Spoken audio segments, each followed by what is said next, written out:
আজকে দুপুরে লাঞ্চে হচ্ছে আলু করলা ভাজা আর কাঁচা কলার কোফতা কারি। আলু পটল দিয়ে করব। কাঁচা কলায় কম ছিল তাই একটু আলু সিদ্ধ করে নিয়েছি। এখানে কোফতা ভাজার প্রসেসিং চলছে।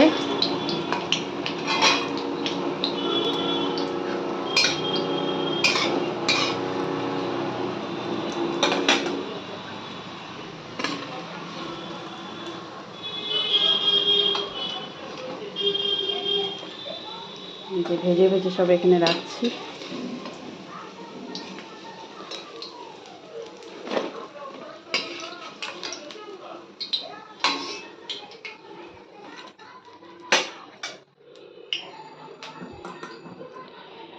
একটা বেগুন ছিল, বেগুনটা একটু ভেজে নিচ্ছি।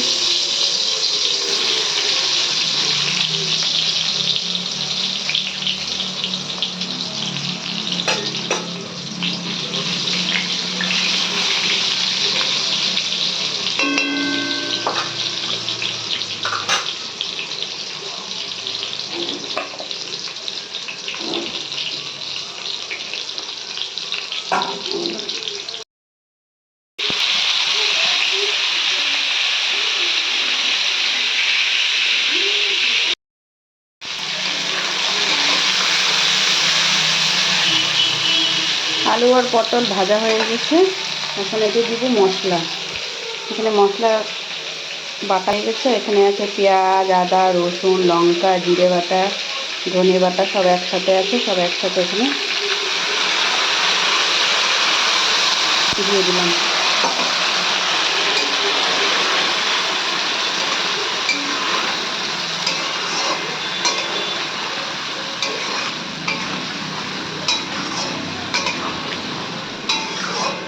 এখন এই মশলাটা তেল ছাড়া পর্যন্ত আগ পর্যন্ত এটাকে এখন কষাবো।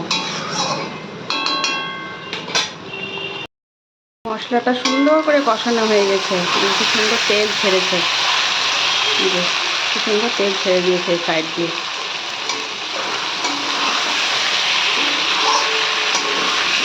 এখন দিয়ে দেবো জল।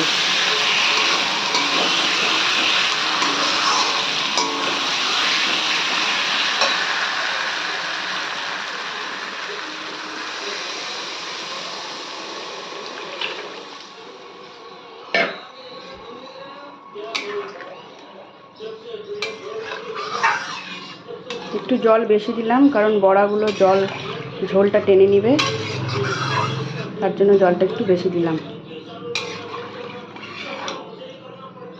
এখন এটা 10 মিনিট ফুটবে, তারপরে বড়াগুলো দিয়ে দিব। সময় হয়ে গেছে, তাই এখন গরম গরম ভাতটাও চাপিয়ে দিলাম। ছেলে এসে খাবারটা খাবে।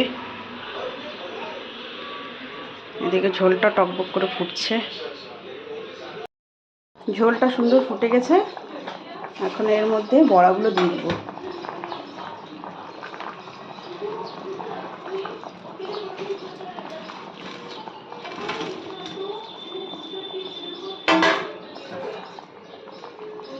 এখন 1-2 মিনিট এটা ফুটাবো, তারপরে বন্ধ করে দেবো।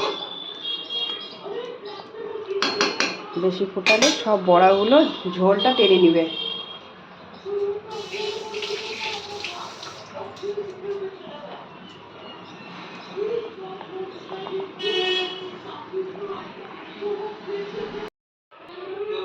তৈরি হয়ে গেল কাঁচা কলার কোফতা কারি।